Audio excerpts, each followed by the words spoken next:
नमस्कार दोस्तों, हमारे चैनल पे आपका स्वागत है। आज हम बात करेंगे 8th पे कमीशन के रिगार्डिंग जो लेटेस्ट न्यूज़ निकल के आ रही है, उसके बारे में।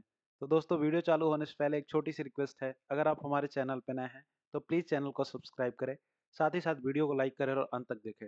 अगर बात करें 8th पे कमीशन की, तो 8th पे कमीशन 18,000 की जगह कितनी होगी आपकी मिनिमम बेसिक सैलरी, इसके बारे में हम बात करेंगे और कितना आपका पेंशन बढ़ेगा, उसके बारे में बात करेंगे। अगर आपको पूरा वीडियो अगर आप देखते हो तो जो भी फुल डिटेल आपको जो 8th पे कमीशन के रिगार्डिंग है वो मिलेगी।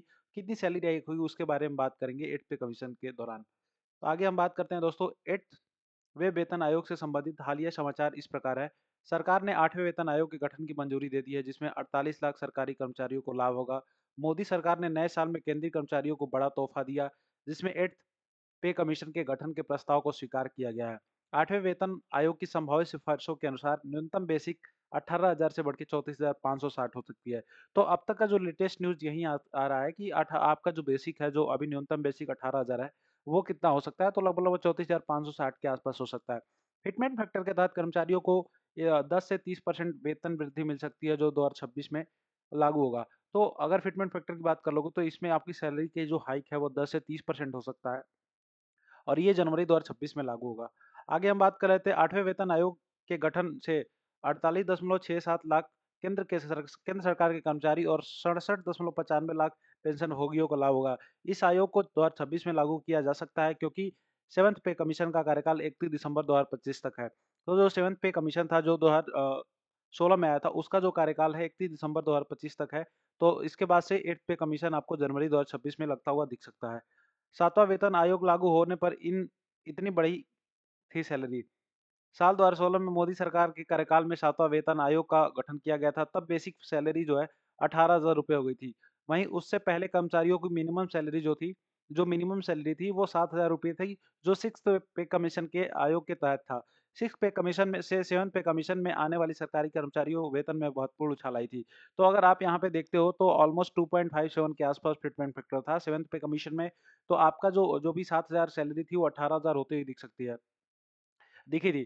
7th पे कमीशन के तहत 2.57 का फिटमेंट फैक्टर लागू किया गया था, जिसके कारण केंद्र सरकार ने कर्मचारियों और पेंशनर्स की बेसिक सैलरी में 2.57 से गुणा किया था।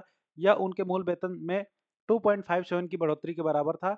इसके विपरीत 6th पे कमीशन में फिटमेंट फैक्टर 1.86 था, जिसकी सरकारी कर्मचारियों की बेसिक सैलरी में 1.86% की बढ़ोतरी हुई थी।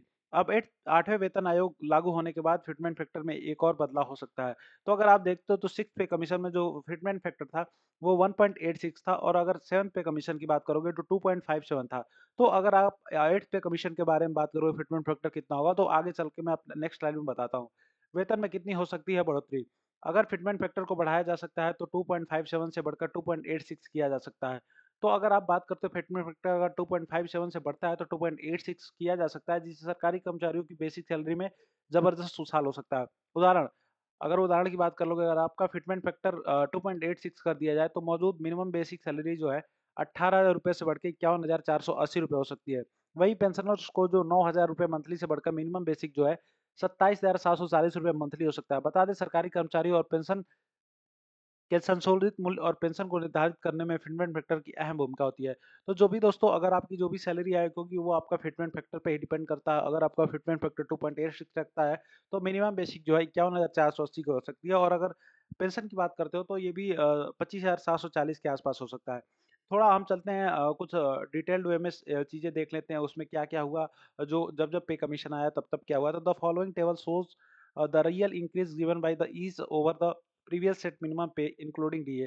तो अगर आप बात करते हो तो सेकंड जो पे कमीशन था उसमें जो सैलरी में इंक्रीज़मेंट था वो 14.2% के आसपास था। थर्ड में जो था वो 20.6% के आसपास। फोर्थ में था वो ये डीए को इंक्लूड करके मतलब आपका जो अभी मान लीजिए आपका 8th पे कमीशन आने वाला है तो आपका डीए अभी ऑलमोस्ट 60% के आसपास आपका डीए है बेसिक का।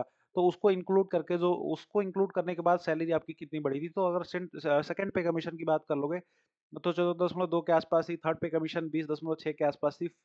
फोर्थ की बात कर लोगे तो 27.6 के आसपास थी। फिफ्थ की बात कर लोगे 31.6% के आसपास थी। सेवंथ पे कमीशन की बात कर लोगे तो 14.3 और जो एट्थ है अभी अपकमिंग है। तो आगे चलते हैं हम बात कर लेते हैं।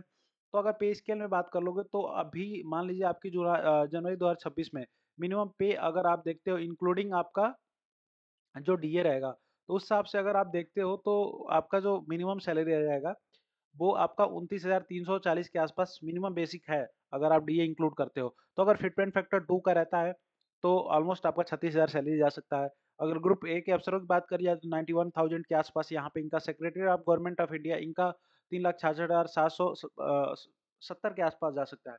तो अगर आप यहाँ पे देखोगे अगर फिटमेंट फैक्टर 2 का रहता है तो नेट इंक्रीज़ कितना आता है? ऑलमोस्ट 22.7% के आसपास सब में इंक्रीज़ आता है, चाहे आप बेसिक मिनिमम न्यूनतम वाले में हो, चाहे आप ग्रुप ए के सर्विसेज़ में हो, चाहे secretary of government of India हो। तो अगर आप देखते हो पिछला अगर चार्ट पैटर्न मैं दिखाऊँ आपको चार्ट यहाँ पे दिखाऊँ, तो अगर इसका एवरेज निकालोगे तो इतना ही आता है ऑलमोस्ट 22 से 23% के आसपास एक एवरेज निकल के आता है कि इतनी ही सैलरी हाई होती हुई दिख सकती है।